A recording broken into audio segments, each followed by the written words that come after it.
Anita, ¿puedes quitar el separador? Oye, entonces la última vez vimos la historia de David y Jonatán.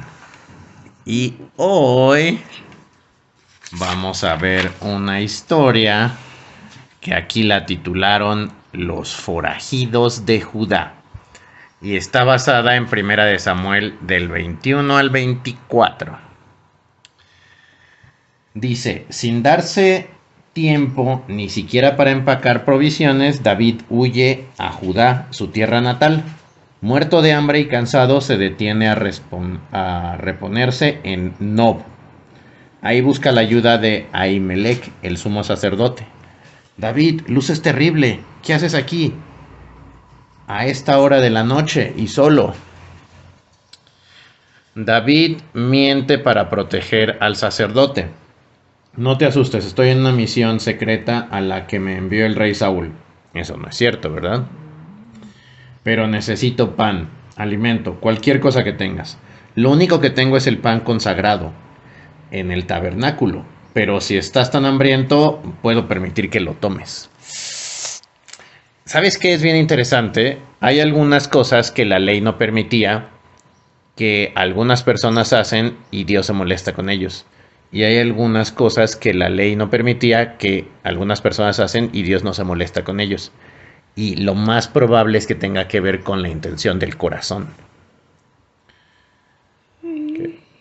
Además, salí con tanto apuro que olvidé traer un arma. ¿Tienes una espada o una lanza? ¿Qué crees que tiene? Nosotros somos sacerdotes, no luchamos, ni siquiera tenemos armas. Lo único que tenemos es la espada de... Goliat. Exacto, la hemos conservado aquí como un trofeo de tu victoria. ¿Te acuerdas de años atrás cuando él había vencido a Goliat? Fuiste usada para luchar contra el Señor, pero ahora te empuñaré al servicio del Señor. Es lo que David le está diciendo a la espada. Lamentablemente, uno de los espías de Saúl ve a David cuando se despide de los sacerdotes en Nob y se va a informar a su amo. Ouch. Eso fue muy triste, Anita. Creo que más adelante viene, sí. David se esconde en Judá. Señor, tú dijiste que yo sería rey. Aquí estoy, un forajido, solo en una cueva. Confío en ti, pero no veo que me parezca mucho a un rey. Un verdadero rey tiene ejército, profetas y sacerdotes. Yo solo tengo una espada demasiado grande para mí, porque era la de Goliat. La noticia sobre el paradero de David se difunde rápidamente y 400 hombres, refugiados sin hogar y parientes de David, se le unen en el exilio. La Biblia dice que eran gente que debía o que no estaba de acuerdo con cómo gobernaba Saúl o cosas así. El rey Saúl te ha proscrito, pero nosotros queremos luchar a tu lado. Entonces lo harán. Protegeremos a la gente pobre de Judá en el nombre del Señor. Así, entre marginados y parientes, David forma su primer ejército. ¡Wow! Entre sus parientes, 3 sobrinos de David llegarán a ser indispensables para él. Joab será su comandante o su general. Abisai llegará a ser un poderoso guerrero y guardaespaldas. Y Asael, veloz como una gacela, será quien persiga a los enemigos de David. Ellos 3 son los hijos de Sarbia. Un día... llega este hombre. Soy Gad, uno de los profetas del rey Saúl. Pero el Señor me ha dicho que tú eres su rey ungido. Por eso estoy aquí, para servirte como primera tarea. Como primera tarea debo advertirte que traslades tu campamento al bosque de Aret. Y así David tiene su primer profeta.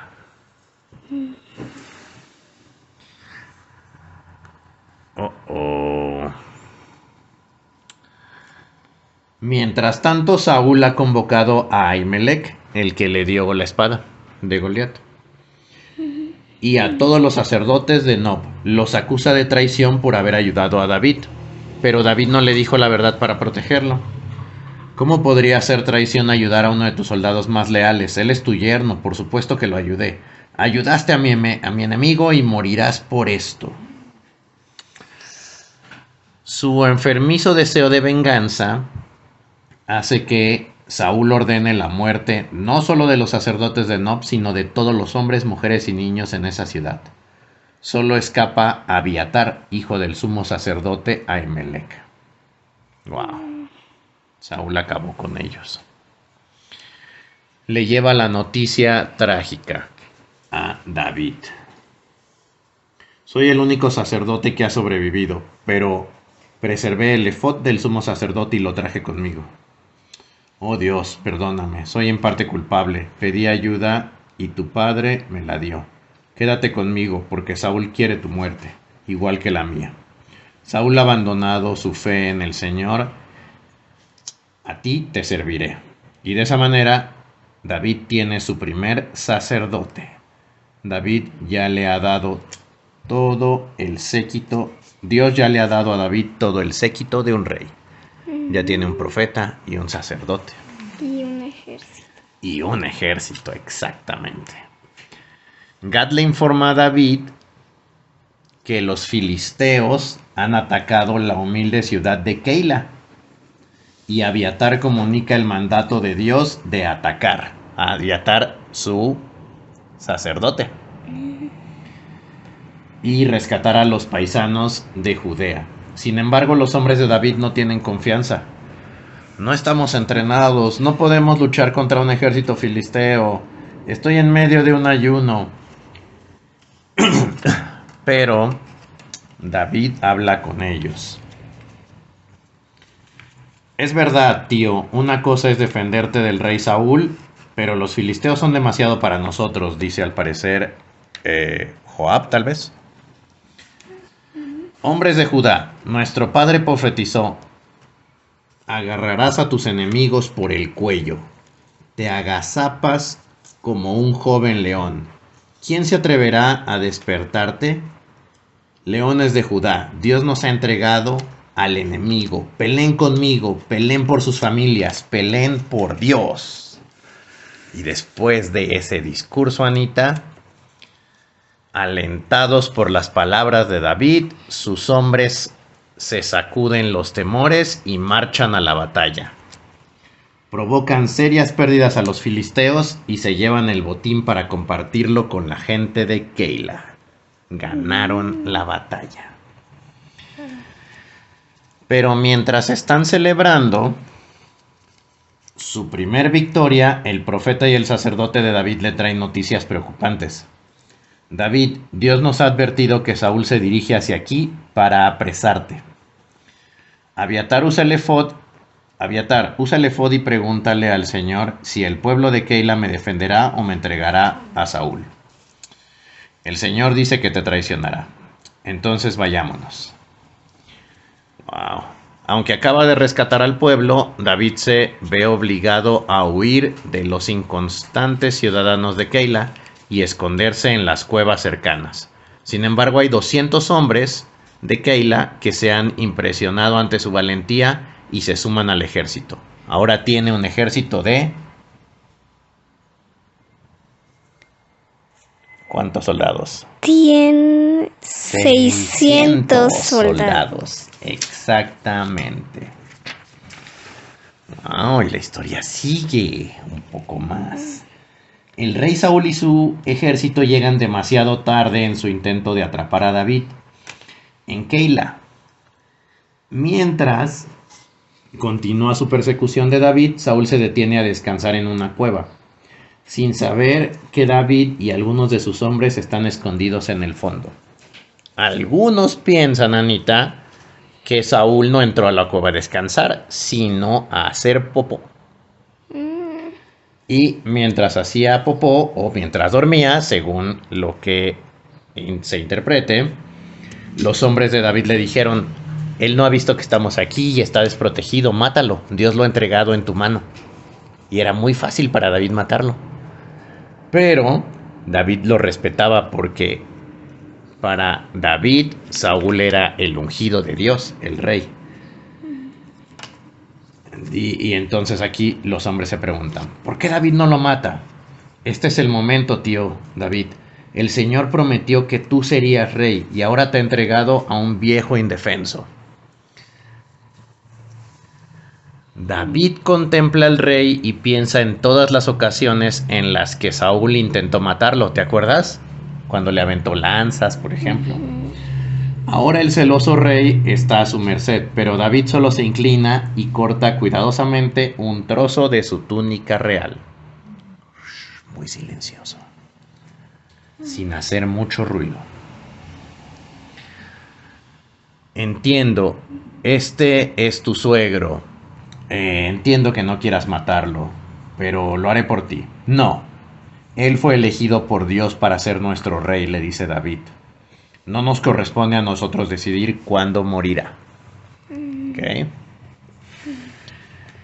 Cuando Saúl sale de la cueva, David le grita, ¡mi señor rey!